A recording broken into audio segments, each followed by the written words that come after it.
It wasn't until I saw your book, you hear this often, be kind to yourself. I didn't really think that this could relate to cognitive capacity, cognitive functions.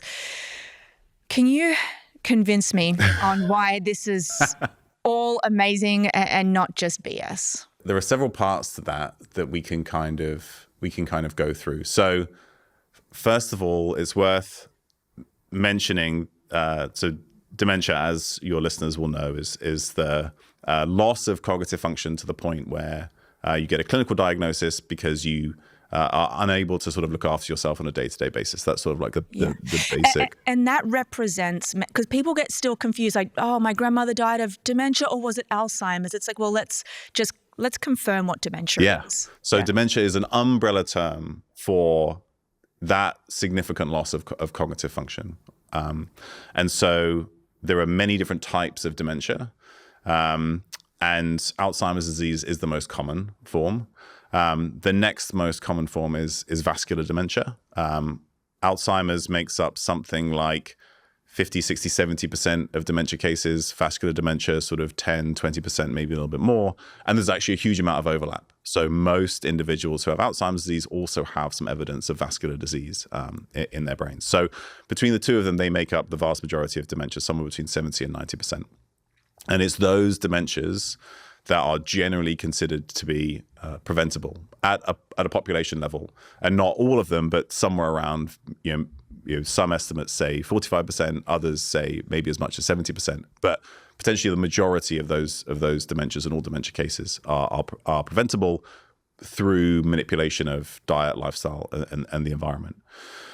So then when we sort of get to the next part of your question, which is as it relates to being kind to yourself. So I have so in my book, the middle portion, I lay out the rules to the brain game that you refer to, and the last one is be kind to yourself. And this, I think, is really underappreciated in the worlds that you and I exist in, which is the worlds of optimizing everything, health maxing, doing everything you can to kind of be the best and work the hardest at your health, right? Those are the kinds of people that we tend to work with. And what's interesting is that there's actually quite a lot of evidence that continuously telling yourself that you're not doing enough or that you're not good enough, which I think is essentially that same version of, I'm not sleeping enough. I'm not doing enough exercise, right? I need to do more.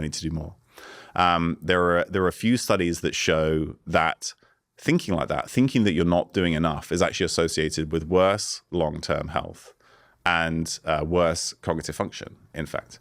And so one nice study used data from the NHANES cohort. So this is not like a randomized control trial. I can't randomize somebody to think poorly of themselves or think that they're not doing enough.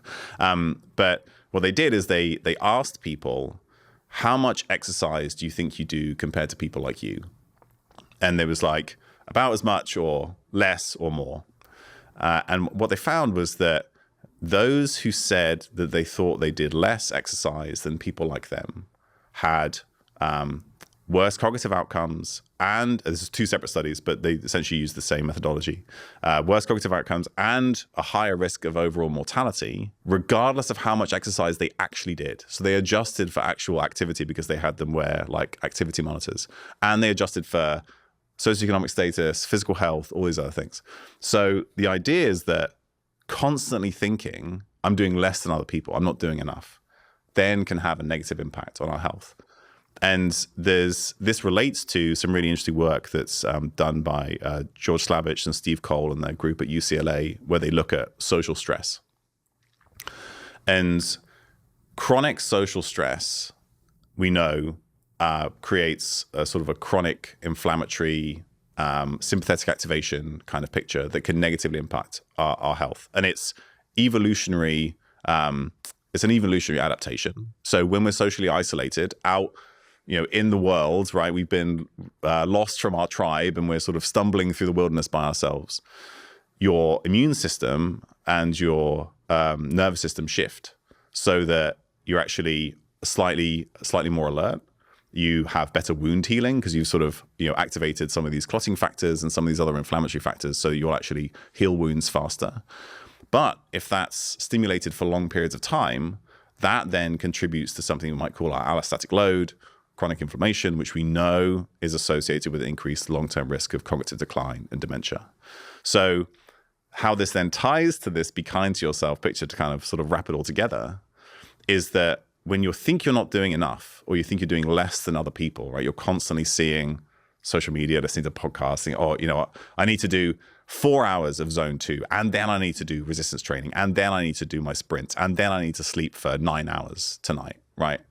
And that constant trying to do more, what you're doing is you're demoting your social rank. You're like, I'm less good than these other people. Your body internalizes that as a sort of like a chronic inflammatory stress response because you've created a social stress within yourself to see that. So, and you can measure these things like physiologically. And that's interesting because you see the state of social media right now, which we're all competitive, right? And, you've got high rocks and everyone just wants to compete with one another, whether it's, in every category. It doesn't just mean sports. So that was mind-blowing to me, that the more unkind you are to yourself, the more things that you put yourself down for psychologically can increase your risk of dementia and all-cause mortality.